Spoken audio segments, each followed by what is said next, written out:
We see all this incredible stuff that AI can do, and it really does feel like magic sometimes, right? But what if I told you the secret wasn't some complex, magical algorithm? Nope. It's something way more basic. It's about what an AI has to eat before it can learn anything at all. So let's get right into it. To really wrap our heads around this, we have to ask a super simple question. What does an AI actually eat to get so smart? Because, just like any living thing, these models are incredibly hungry. They need to be fed, and they need to be fed the right diet to learn and grow. And that food? Well, it's data. The fancy term is data acquisition, and it's the absolute first step.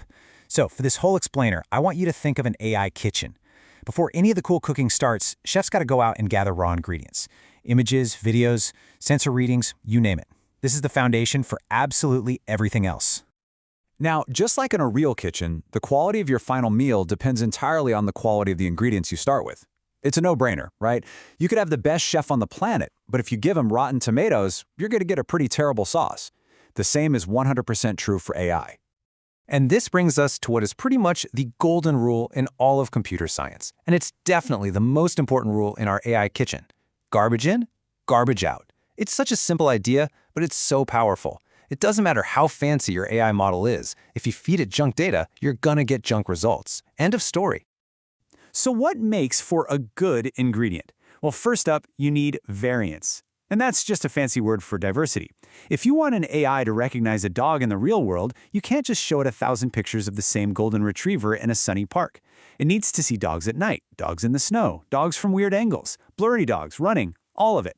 That variety is what makes the model strong. Okay, next up, quality. Your ingredients have to be clean, unblemished. That means clear images, labels that are actually correct, and as little random noise or distortion as possible. Because think about it, if you feed an AI a bunch of blurry pictures, it doesn't learn to recognize the object. It just gets really, really good at recognizing blur. And of course, there's quantity. Deep learning models are famously data hungry. They get better the more examples they see. You can't show a model 10 pictures of a car and expect it to get it. It needs thousands, sometimes millions of examples to start seeing the patterns.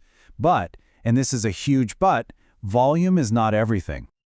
And this slide just nails the point perfectly. Look, on one side, you've got 1 million pictures of the exact same cat in the exact same pose. Kind of useless, right? But on the other, you have just a few thousand pictures of all different kinds of cats in different places with different lighting. That second data set is infinitely more valuable. So the big takeaway here is that variety and quality will beat sheer volume almost every single time. And finally, ingredient number 4 is density. This just means you want every piece of your data to be packed with useful information. So say you're teaching an AI to spot traffic lights. An image where the light is just a tiny little speck in the distance, that's low density. A nice, clear, close-up shot of that same light, now that's high density. It helps the model learn way faster without getting distracted by a bunch of filler. Okay, so we know what a good AI recipe looks like. We've got a shopping list, but where does a data scientist actually go to shop for all these ingredients? How do they get their hands on all this data in the first place? Well, it really boils down to 3 main ways. First, you can go to the public market, which are these huge open data sets that anyone can use. Second, you can grow your own garden, meaning you go out and collect all the data yourself. Or third, you can use a meal kit service, basically paying another company to go find and prepare all the data for you. And what's super interesting is when you look at the trade-offs here. This chart says it all. The open data sets, super cheap and easy, but you get almost no control over what's in them. Collecting your own data gives you total control, but wow, is it expensive and a ton of work. And those third-party providers, they're kind of the convenient middle ground, but you're definitely going to pay for that convenience. So, once you've gathered all your ingredients, you're not done yet. Not even close. You can't just throw a whole onion and an unwashed potato into a pot, right? They need to be prepped, washed, chopped, seasoned, and in our AI kitchen, this super critical prep work is called annotation. Image annotation is basically the process of labeling your data very, very carefully.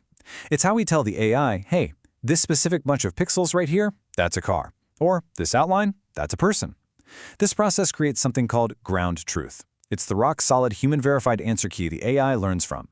And if you get this part wrong, you end up with an AI that is very, very confident and very, very wrong. So a really common way to do this prep is with bounding boxes. Think of it like a rough chop in the kitchen. You're just drawing a simple rectangle around an object to tell the AI, hey, it's somewhere in here. It's fast, it's simple, and for a lot of jobs, it works great. But if you need way more precision, you're going to need a technique like segmentation. This is more like a fine, careful, meticulous dice. Here, you're outlining the exact shape of an object, literally pixel by pixel. It takes way more time and effort, but it gives the AI a much, much deeper understanding of the world. So, with all this talk of gathering and prepping and cooking, you eventually have to deal with a really important topic: responsibility. If data is the food for our AI, then we have to talk about the food safety regulations of the AI kitchen.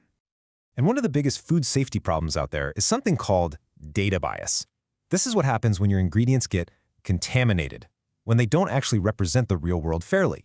Like, if a facial recognition system is only trained on pictures of one group of people, it's probably going to fail badly on everyone else. This kind of bias can completely poison the final result, and that can have some really serious consequences. Let's look at a real-world example of just how complicated this can get. Back in 2017, Facebook started using an AI to try and detect suicide risk in its users' posts. Now, the goal was amazing: proactively help people in crisis. But the conflict was that the data, people's private thoughts and comments, was being used without their explicit permission. And the result was this huge global debate about privacy, transparency, and whether the ends justify the means. This also shows how the food safety rules can be totally different, depending on where your kitchen is. Here in the US, we have laws like HIPAA, which are very specific. They protect medical data. But over in Europe, they have GDPR, which is way broader. It protects all kinds of personal data and demands clear, explicit consent, which would make a project like that Facebook one much, much harder to even start.